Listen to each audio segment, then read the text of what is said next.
Several families in our region are working to raise awareness about a rare genetic disorder called Angelman syndrome. This occurs in 1 in 15,000 births, so it's extremely rare.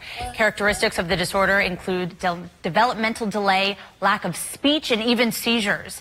Right now, pediatrician and mother Elizabeth Gelazo is here, along with her daughter Evelyn. Thank you for being here. Thanks for having us, Lindsay. And so for people who aren't familiar with this disorder, can you talk more about what causes it and what it's like to have a child who deals with this? Good question. So you basically summed it up nicely. It's caused by a missing piece of chromosome 15.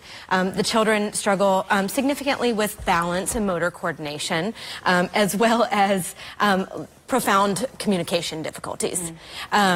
Like you mentioned, most children also suffer from seizures as well that can be very difficult to control. I was reading that kids are often very energetic and happy, and it looks like energetic and happy, that is always on the move. Yeah. And so, being that this is such a rare disorder, can you talk about what kind of research and resources there are when it comes to finding a cure and treatment? Great. So it's actually a really hopeful time to have a child or a loved one with Angelman syndrome.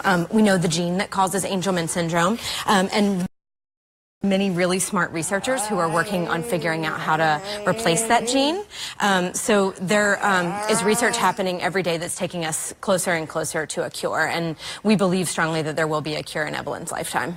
I know that you are a part of a local effort, a more grassroots effort to try to raise money and find a cure. Can you talk about that? Yeah, so across the country in 43 sites yesterday, we came together to raise money and awareness for a cure for Angelman syndrome. So we, yesterday at our DC site, got together with almost 250 people, which is amazing despite the horrible weather yesterday, to really celebrate our local families and celebrate, the team, the village that helps us raise our children and our loved ones with Angelman syndrome.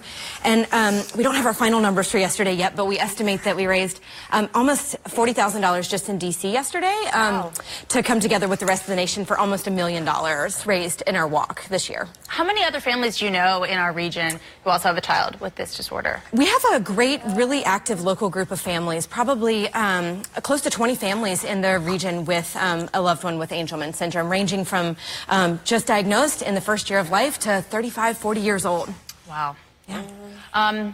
Any other efforts that are in the works? I know last time you were here in February, we talked about this big walk that happened yesterday. Anything else planned? So we are always looking to raise awareness and raise money. This is an ongoing effort year-round. Next up for Evelyn's squad is I will be joining 18 other people to run the Chicago Marathon in October. And so we'll be raising money and awareness all throughout the summer as we train and get closer to that big event. Great. Thank you so much for coming back. Evelyn, thank you for being here and being so good.